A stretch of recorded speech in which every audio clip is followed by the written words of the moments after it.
Well, Raptor fans, we are here, the season review and off-season preview video for the Toronto Raptors 2017-2018 season and the 2018 off-season. Now, we got a lot of things to get through here. We're going to start off with the season as a whole, positives, negatives, all that kind of stuff. Then we'll go to the off-season, kind of like we did with the Leaf video, guys. We'll talk about the free agents for the Raptors this year.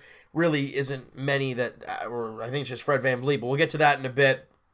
You also talk about the possible free agents that are out there for the Toronto Raptors who could impact the team. Those won't be guys that I'm saying, if they make this move to open up some contract space, I'm not going to break down some moves that should happen, but I'll break down some guys that I think would be a good fit for this team, whether they can get them right now or not.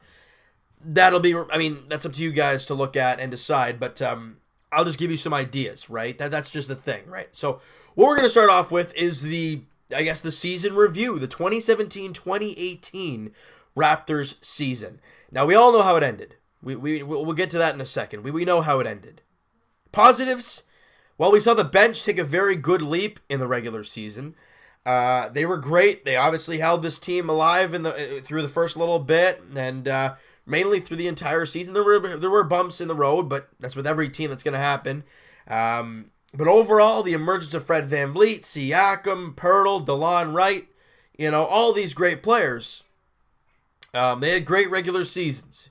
Fred VanVleet obviously tried to push himself into Sixth Man of the Year conversation.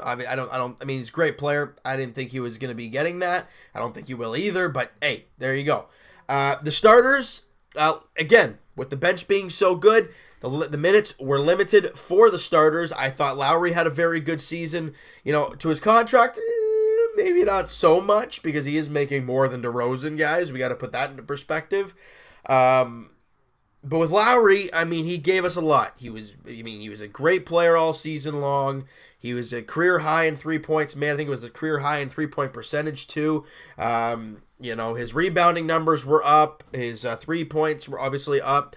He looked like he had some more gas in him. Plus, he was playing less minutes, so he did a really good job in the minutes that he played. DeRozan, again, he had a pretty good season. We saw a lot more ball movement from him. This is all regular season I'm talking here, guys. We'll get to the playoffs in a second. That kind of thing. Serge Ibaka up and down like a toilet seat. Jonas Valanciunas, I thought, was great. Implemented the three. Looked a lot better defensively throughout the entire regular season. CJ Miles was great for most of the year. Kind of died at the end of the year. But overall, wasn't too bad. Again, really streaky, and you didn't really know what you're going to get from one day to the next. We all talked about the bench and all that kind of stuff. So for the Raptors, we go into the playoffs, and we're like, okay, number 1 seed in the Eastern Conference. Second best record in the NBA. You're facing the Wizards in round 1. The 8th place team, not a knock on the Wizards, but the Raptors should have beat them. And they did in 6. It did get a little shaky. We won both at home. We're like, that's the way it's supposed to be. You go on the road and you lose both. But then you win the next 2 and win in 6. Great. You take care of them. But now you have the Cleveland Cavaliers, who just went 7 games against the Indiana Pacers. And LeBron had to play a full 48 in the final game to win. So this Raptor team's going in, having only played 6 games.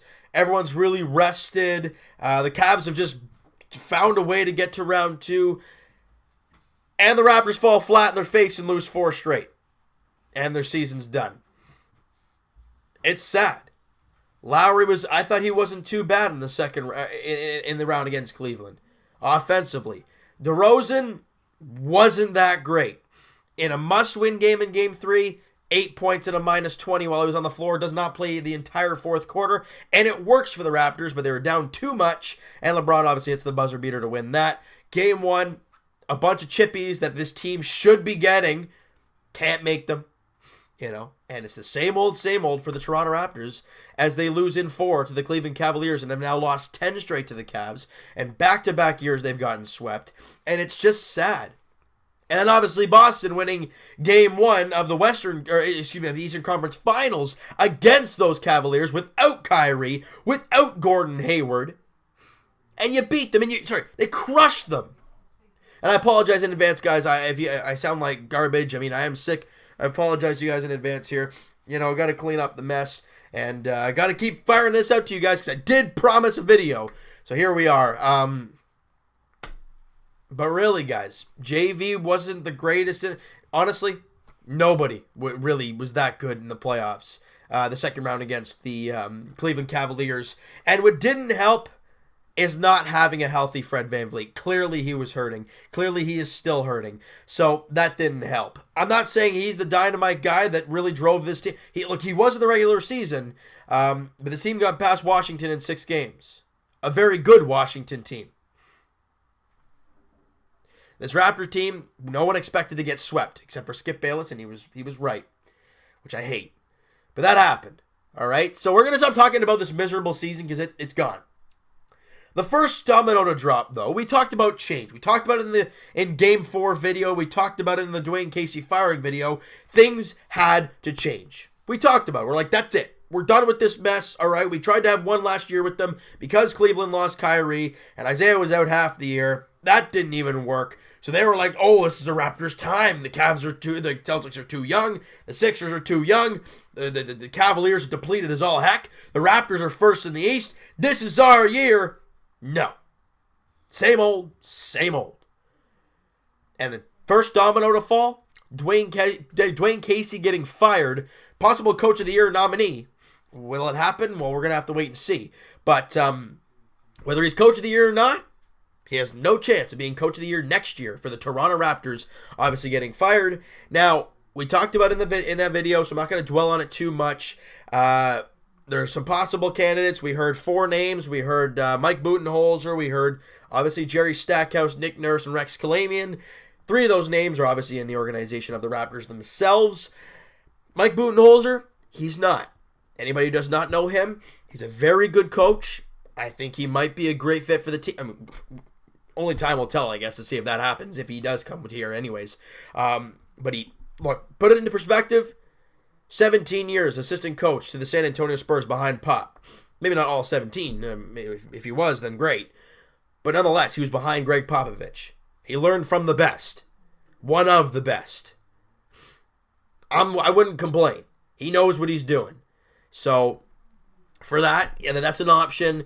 Obviously, Nick Nurse, Jerry Stackhouse has been a very popular name in the city of Toronto. Obviously, with the 905 doing so well. So, that's a possible name as well. Nick Nurse, I mean, he's the assistant coach of the Raptors. He's obviously going to have his name in the books. Rex Kalamian, same thing. I don't think Rex has a chance in all heck, but hey, you never really know. But we're not going to talk about that much more.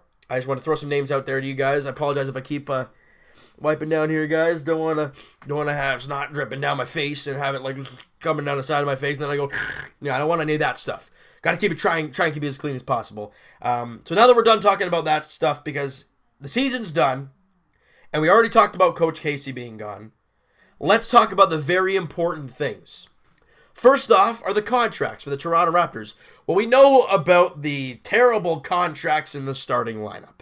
You got Lowry, DeRozan, I have it on my side here, DeRozan, Ibaka, JV for at least a couple more years. I think it's 3 years. It's 2 years, or I think it's 2 years. Yeah, 2 more years after this one. So after this season right now, we have 2 more years of these guys. That's a problem. You got Lowry at $33 million in his final year. You got DeRozan at 27, Ibaka at 23, and JV at 17. So JV at 17 I'm not too mad about because of the production he gave for this team. He was a great player on the floor at all times pretty much. And it was just a great time for the Toronto Raptors with JV. But you look at a guy like DeMar DeRozan making $27 million, and, he's a great... See, the thing about DeMar DeRozan, guys, we think he's the end-all and be-all because we haven't seen a guy like this since Vince Carter and Tracy McGrady. They didn't last long, obviously, with the Raptors, so we can't really compare as much. DeRozan is this team. Lowry's great. He's making $6 million more than DeMar DeRozan. Yeah, that's a steep price. And it's for 2 more years. But the thing that I have a problem with is we saw what Serge Ibaka did for this team last year. Not a whole lot. There were times where he was great, but there were times where he was really bad. And in the playoffs, after game 1 and 2 against the Wizards, was awful. And he's in his final year of his contract. That's all I'm looking at right now. He's only making $4 million less than DeRozan. The guy's making $23 million. That's why this team has no flexibility, because they're paying that guy a ton. And everyone's going to, a lot of people who are non-basketball fans or non-realistic basketball fans are going to say, well, just trade Ibaka. Just trade him. Well, you saw what we had to do with Damari Carroll, guys. We had to give up a first-round pick just to get rid of him. And that contract wasn't even as bad as this. Now, I know Ibaka is more useful than Carroll because he does block a lot of shots. He can make some shots. He does have some good games. With Carroll, we didn't really see anything. But for Ibaka making $23 million for the next 2 years, it is tough. That's the one thing I look at and I'm like, I don't know how I feel about that. You got CJ Miles making under $10 million. I'm fine with that, and but if we're looking at contracts and we're looking at expiring contracts, the only one that really jumps out is Fred VanVleet. And that's kind of been the talk of the offseason a little bit here with Coach Casey being fired. That's been the main talk, but Fred VanVleet is the only big free agent for the Toronto Raptors. What I mean by big is the other guys are KJ McDaniels. I don't even think he's on the team anymore. If he is, he's in the 905. We haven't heard anything from him. Nigel Hayes, he's done. He was just a 10-day contract they signed for the rest of the year. Lorenzo Brown and Malcolm Miller. Those two guys I could see coming back on those type of contracts once again. But really, Fred VanVleet's the main guy in this. Nobody else has contracts that were just I don't even care. So, what do they do with Fred? I mean, he's clearly going to hit the market. What's going to happen? This team is clearly in a salary cap trouble. You're paying Norman Powell that ridiculous contract over the next, 3 years, 4 years now? Too much. So that's a problem as well. But can Norman get to that elite level like we did see before? Only time will tell. Unless the Raptors don't want to wait. Which I don't blame them if they don't, because this team is a win-now team. But the problem with the way this Raptor roster looks right now is that you're looking at the Boston Celtics and the Philadelphia 76ers. Two divisional teams in the same division as Raptors. And I know it doesn't mean anything to be in the same division anymore. It really doesn't mean much. But these two teams are so young, and they are going to be so good.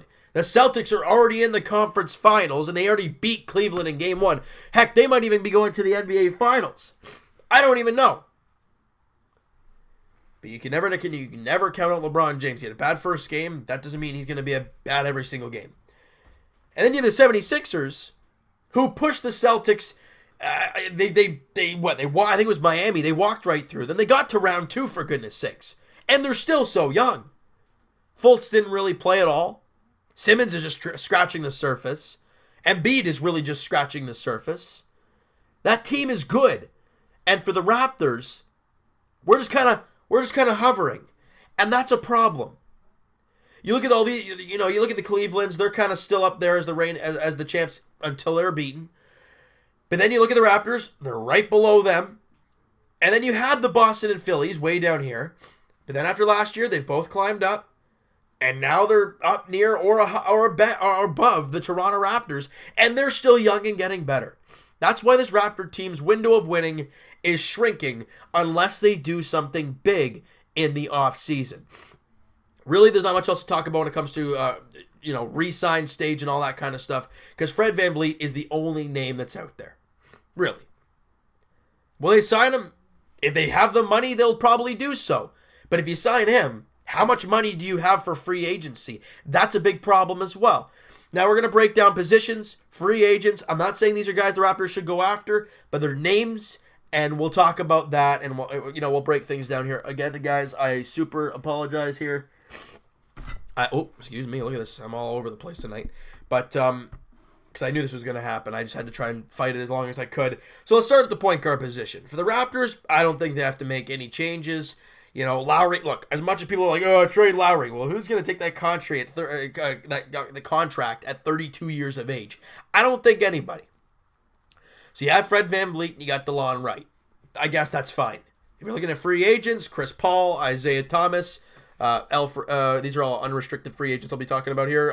Rondo, there's Fred VanVleet. Excuse me. Really nothing else. Tony Parker's unrestricted, but other than that, really nothing. And that's fine, because the Raptors, when it comes to their point guards, are not a problem.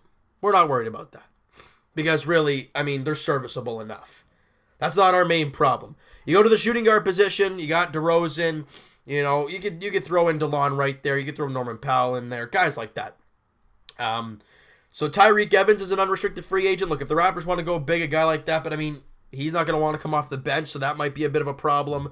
You know, somebody I saw, and I don't know if I'm trying to see here if he is, yes, a guy like Wayne Ellington.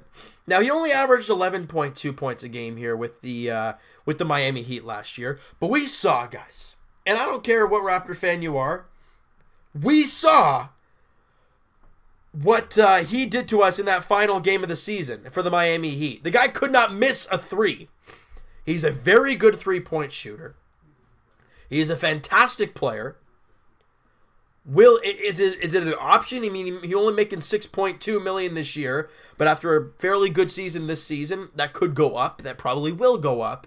But it's a name out there. Wesley Matthews is one. I'm just naming some names. Bellinelli is another one. He's getting old, but I mean, he's an option. Joe Harris, Lance Stevenson, he's got a team option. He'll probably go back there anyways. That's really about it there, guys. Seth Curry. There's a couple names in there that you could play around with and see. Again, this is not that I should think the Raptors should keep the team now and just add these guys. Contract space, it's almost impossible. They would have to make moves to get these guys on the team, but these are names that I think could plug into the lineup somewhere and work, right? Whether they would have to trade Ibaka and sign a power forward and then sign Wayne Ellington or something like that, right? Or let Siakam try and take the helm as a starter, which I'm not too sure about. Then we go to the small forward position, guys, and I think this is just a big question mark for the Raptors. TJ Miles, like we said, was inconsistent in the playoffs and very inconsistent at times, especially late in the year, but overall wasn't too bad. Off the bench, who started most of the games for the Raptors? OG Anunoby. There were times, especially early in the year, he was stellar. But can he continue to grow, or will he flatline? Will he do a Norman Powell and flatline? I don't know. People are going to say, oh, no, he's too good to do that. He's not going to fall apart. Like, we have no idea until next year comes. So would you guys be okay with OG Anunoby being the starter once again for the Toronto Raptors next season? If not, well, I mean, Raptor fans are always screaming Paul George. That's a name out there. Will it happen? Probably not. But it's a name. It's there, and there you go. If we're also looking at unrestricted free agents, guy like Trevor Ariza is out there. Kyle Anderson, no, not really. Rudy Gay's got a player option. Really nothing else, though, that jumps out at me. So I don't think that if they don't go after Paul George, they won't go after anybody. And I think OG will be the starter, at the beginning of the season, all right? Now let's go to the two I wouldn't say problems for the Raptors, but two positions that have been kind of hit or miss for the Raptors the last two seasons. Your two big men. And we've seen Ibaka and we've seen JV have some very dominant games. We've seen them be very, very good in games. But we've also seen the very opposite, them being really bad in games. So, who are some options that could be looked at? I mean, I'm looking here. Derek Favors is an option from the Utah Jazz. Again, it's an option. I'm not saying that it'll happen, but it's a name that you could throw out there and see what could happen. Maybe if you try and dump Ibaka to I don't know. It's an option, guys. Just hear me out. Any other names here? Luke Mbah-a-Moute? No. Michael Beasley, I think, whether the Knicks try and sign him back or not, I think he could be a good option. I'm not too sure. David West, Trevor Booker, Jeff Green. We saw what he did against the Raptors in the playoffs. But really nothing else. Again, this free agency class is very top heavy in my eyes. I think, if you look at this team and you look at where they're situated and what they have, it's not a very favorable offseason for the Toronto Raptors. And then we go to the center position. Jonas Valanciunas has been the center for this team for quite a while. And there's a lot of people that have a lot of love-hate towards JV. I personally, I like him. But there are times where I scratch my head and pull my hair out with Jonas Valanciunas. The ability to work on the three and be able to shoot the three at a very good rate, I'm proud of him for that. He did a lot better defensively this season, especially being able to cover the three. Now, there were times where he did get, there were times where he didn't look great, right? And then that's going to happen. But then there's the question. Do you trade JV and go after a DeMarcus Cousins? Again, it's a name. You guys can throw trade scenarios and then, let's trade JV and Ibaka for this and then sign. You guys can play with that. Do what you want.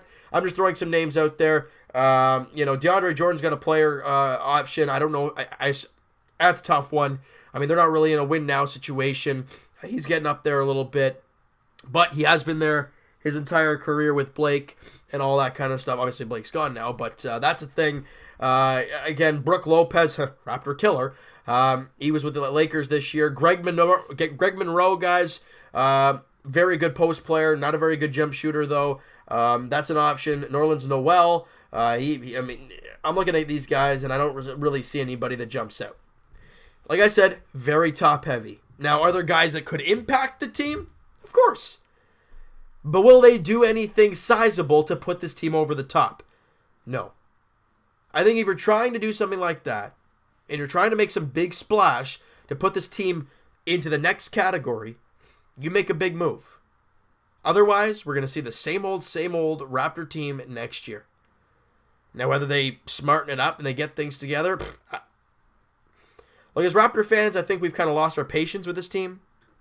Initially we thought, we made the playoffs, and then we got swept by Washington, and we're like, But then we get to the conference finals against Cleveland, and we're like, all right.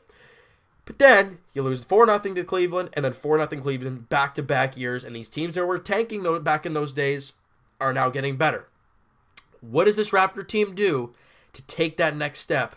Masai Ujiri's already said tanking, we don't do that here. So that question remains, what will happen? What will happen, excuse me, guys.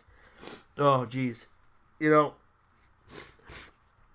is where I show my true love for you guys. I'm feeling like a bag of garbage, and I'm still pounding this out to you guys. I could have waited until I feel better, but no. This is for you guys. So, again, there are things that we could talk about. Could they trade Ibaka and JV and go after a guy like Paul George? But then again, who's your center? Do you run with Pirtle and Siakam to start?